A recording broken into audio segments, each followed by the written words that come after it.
You guys want to introduce yourselves? I'm John. Hi, I'm Mike. Where are we? We're out here in the Bareilles neighborhood of Nashville. Bareilles, we're my studio. Peter Frampton's Studio Phoenix. I work out of the B room, and we're here with Rick. Okay, and you've been here for how long? February will be like 8 years. Okay. Yeah. Awesome. And where's your studio located at, Mike? So I have a studio downtown that I share with my business partner, Webster Tileston, and we're called Access Audio. Okay. And how long have you been over there? About 2 years. Okay, awesome. In that spot. Awesome. And primarily you're a mixing engineer. 98% of what I do, yeah. And primarily you're a mastering it. Full-time mastering. Okay, so I see a little symbiotic relationship here. I also, I met Mike through Jonathan, and I'm assuming you guys work together pretty regularly? Yeah, we do. Yeah, it's Nashville, so everybody, kind of just, everybody knows everybody. Absolutely. Working with the same people day after day. Okay. Yeah. So, tell me what you guys appreciate about being out here in Nashville.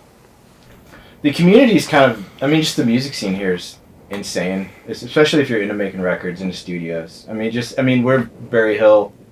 I think there's something like 53 commercial studios just in this neighborhood alone, which is kind of insane, So it's just a great place to be if you like making music. It's very creative. There's a lot of camaraderie here, It's all your friends, everybody's into the same thing, so yeah.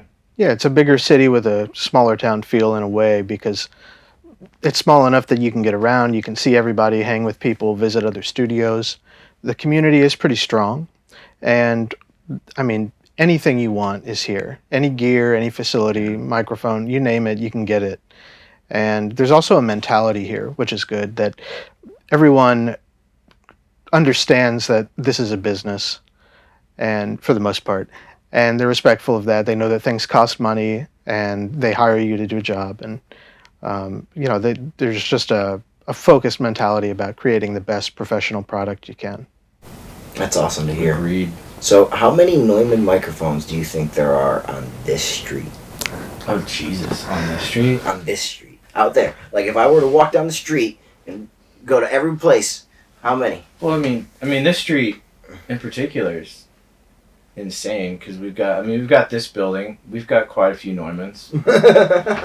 But then you've got Sputnik. Mm-hmm. You've got Mitch and Vance. Are they across the street? Yeah, like 2 houses down. Then you've got Paul Moak across the street. Paul's got an insane mic locker. You've got Cal Muskie at Addiction around the corner, and then you've got the whole East Iris compound, Westlake.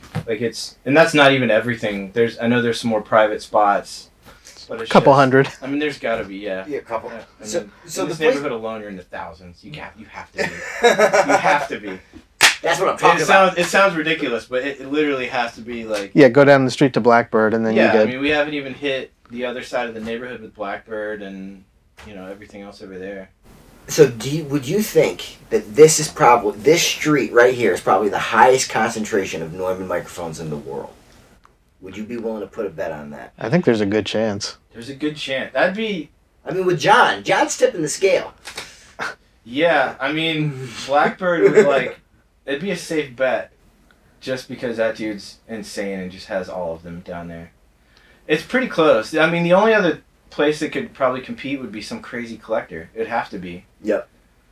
Just if you're just looking at Neumann mics per square foot of real estate in a neighborhood, yeah, for sure Bareilles. It's got to be. Yeah, he'd have to be a crazy collector on Sunset Strip to beat this. Yeah, that's what I'm saying. I was trying to think of another neighborhood. It'd probably be Sunset or. But Sunset's only really at this point. It's gotten replaced mostly with video studios. I haven't been out there in years. I think that would be the DraftKings bet for that. I'd buy puts on Bareilles for having the most. Or calls. I need calls, not puts. Yeah. Puts on Sunset. Word. But let's just get right into the top 5. So, what is your number one equalizer inside of the box? And this is mixing, and this is mastering. So. Who wants to go first? You first. I gotta think about this. Number one. It's a tie between the MBEQ and something like a Pro Q3. You're looking for just super fast surgical. The MBEQ is great because you get color along with it. so it comes in super handy more often than not. And you use the color a lot in MBQ, right? That's my favorite thing. That was when you sent it to me. You told me about the color. I was like, I just want to hear the color. Like, the EQ is cool, but like, cause that's always like I do that any new plugin that comes out. Like the first thing I do is just blow up the input and hear what happens. Yep. You know, so because I'm a crazy person like that. But yeah. My top EQ in the box is, now that you've released the Sontec, is probably the Sontec. Yeah. And after that, maybe the Weiss. Yeah, bouncing between the minimum phase and the linear phase EQ. You can get a whole lot done with that. Do you feel like they're complementary with each other? Because that's a setup that's been in a lot of mastering rooms in the hardware world. And I used to own the hardware. When I was younger, I had a hardware Weiss unit, and they're great. I came up using them. I'm familiar with the sound, and they're beautiful. They're really flexible. Yeah, very complementary. So the Sontec has a sweetness to it that the Weiss doesn't necessarily have on its own. And the curves are different. You reach for it for different reasons, but they absolutely complement each other. That's awesome. So, compressor in the box. Mine's gonna be lame. I'm trying to think the most common. Is it RVox? I do use a ton of RVox. That thing, they just got that right. Oh yeah. Back in 2005, whenever that stuff came out. I think it's even older. Yeah, it's probably. Yeah, I'd say RVox or like that U80 Blue Stripe. The two of those I probably use every day on most records. You know, for vocals, and I don't know. I use. Yeah, I'll say RVox. Yeah, I only brought up RVox Okay, because RVox. I associate RVox with you in my brain. Oh yeah, that's what you think of. People think of me. They think of RVox. No. When I think of RVox, I think of the people that I know who have been rocking it, and you are definitely on my list of people.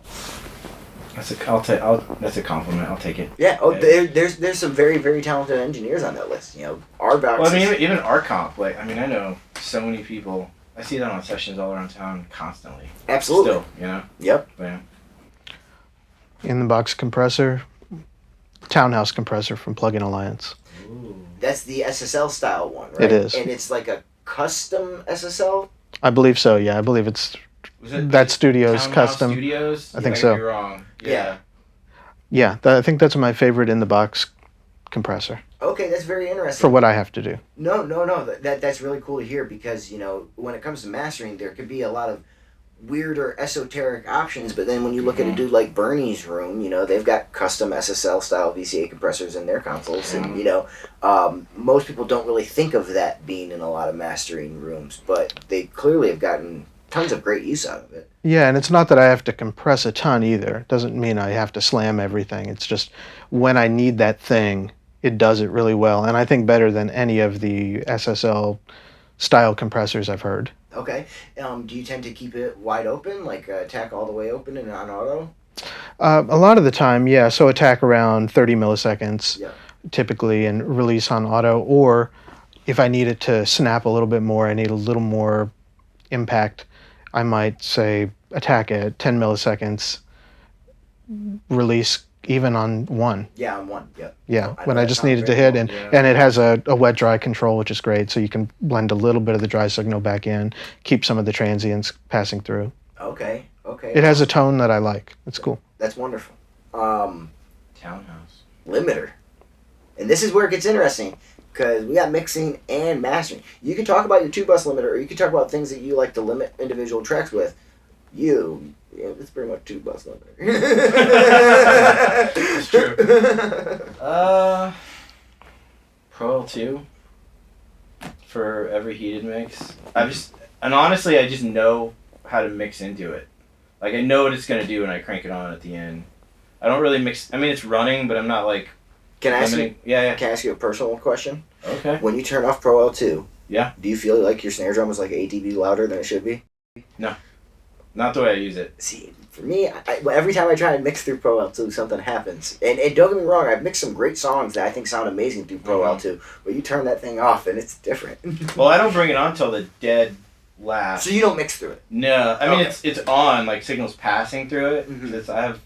My routing's crazy, but so I'll print like a heated and an unheated, and that's just the heated version. There is a limiter before it, but it changes. I think it's like an invisible limiter right now, but it's barely doing anything. So like that's the one that's like I guess you're technically mixing through. The invisible limiter? Yeah. And that's the AOM plugin? Yeah. That's a good plugin. That's what the LA kids like. That's what I was told. Yeah. Just trying to stay relevant, man. Favorite limiter is the isotope maximizer. Really? Mm-hmm. Okay. Followed by the AOM invisible limiter. Okay. So isotope maximizer, which number do you tend to rock? Is it 2, 4? Which one are you on? Depends on the source material, but often these days with loud stuff, type 4. Oh, really? And I love the transient type 4 is probably the thing I use the most for loud stuff. If it needs to be a little more organic, type 1, where I'm just doing just a little bit. Yeah.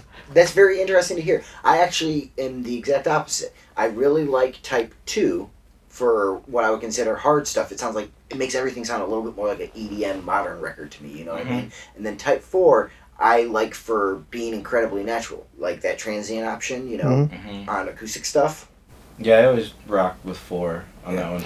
It took me a long time to start using type 4. At first I didn't like it at all. Okay. But the limiter is very tweakable. Yes. And so once you play around with it a little bit and figure out how the stereo width responds when you have the link controls varied and bring in a little bit of the transient control, you can really start to shape it. And even the dither that's attached to it, you can start jumping through the different dithers and listening to how that shifts the overall tone slightly, what's brighter, what's a little more neutral. Okay, awesome. So the next one, you know, I don't know how much you use this in your world, but we've talked about it a little bit today, so I'm going to bring it up. But the next one is Reverb, in-the-box Reverb. There's so many. You got to pick one. There's so many. You got to pick one. Desert Island, probably like an EMT 140. From UAD? No. Oh, Ultiverb? Is it Rare Signals, the transatlantic plate reverb? Oh, I don't know. That's like the platiest of the plate reverbs. That's the one? I don't know if it's the one, but it's the one ever since it came out. I think it's a small company. They only make that plugin. Okay. That's the only thing they do. And it's got 2 different, like a UK version and an American version, different plates. And it's just a plate reverb that just, I don't know, the way it blooms, I like. That's awesome. But yeah, probably. But I use it a ton. Like I have all the verbs in my template and I'll kick them in and out. But that one's pretty common, so. That's rad. Every once in a while I have to add a touch of verb to something. Might be something that one mix came in a little too dry. There's nothing else you can do, or it was a live recording and it needed to feel a little more live than it was, or maybe matching classical ambience, something like that. So for reverb, the Relab 480. Oh, yeah. And if I'm doing Atmos work, it's going to be Symphony or Stratus from Isotope. Nice. Okay, I've got a question, because this has always been a curious thing to me to talk to and ask another mastering engineer. But have you ever had to add reverb because some asshole didn't print the song right and the reverb tail cuts off? Yeah, I've had to do that. Yeah, it's just like the last note. It happens, yeah, for sure. Yeah, or there's the mix was faded too quickly. Something weird happened. And people don't listen. It's amazing. Sometimes they miss stuff like that where the ambience changes right at the end. They've muted something, and you just have to extend it a hair to make it feel natural. Absolutely. You know, that's the only place I've ever used reverb when it comes to that side of things. Oh yeah, that'll save you for those. Fades for transitions and shit like that.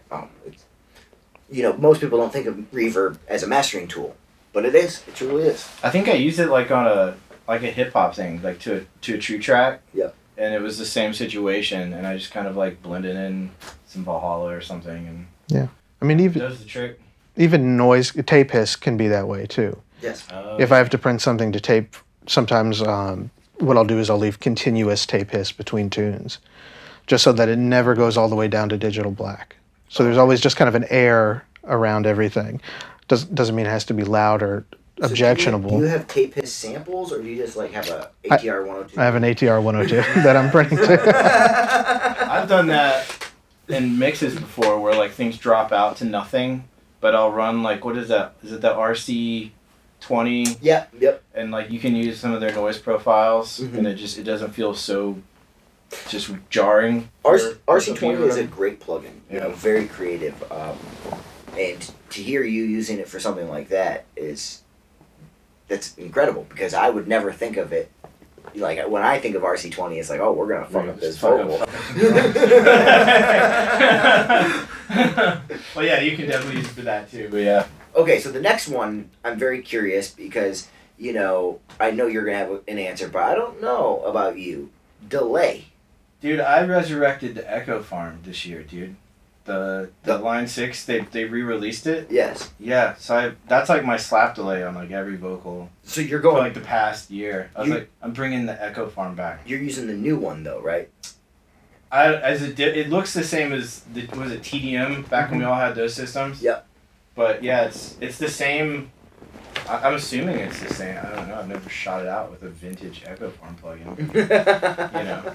I wonder if anyone has. But that one's on. It's you know, that or Echo Boy. Yeah. Okay, and Tried and true. when it comes to Echo Boy, this is something I've been asking everybody. What model do you gravitate towards first? Usually it's the default, whatever it is. What is it, like master tape or Studio tape. Yeah. And then I'll usually yoink with the filters before I change that, and then I don't know. A lot of times like I'm using that for just like an eighth note and a chorus that's just kind of, you don't really hear it. Mm-hmm.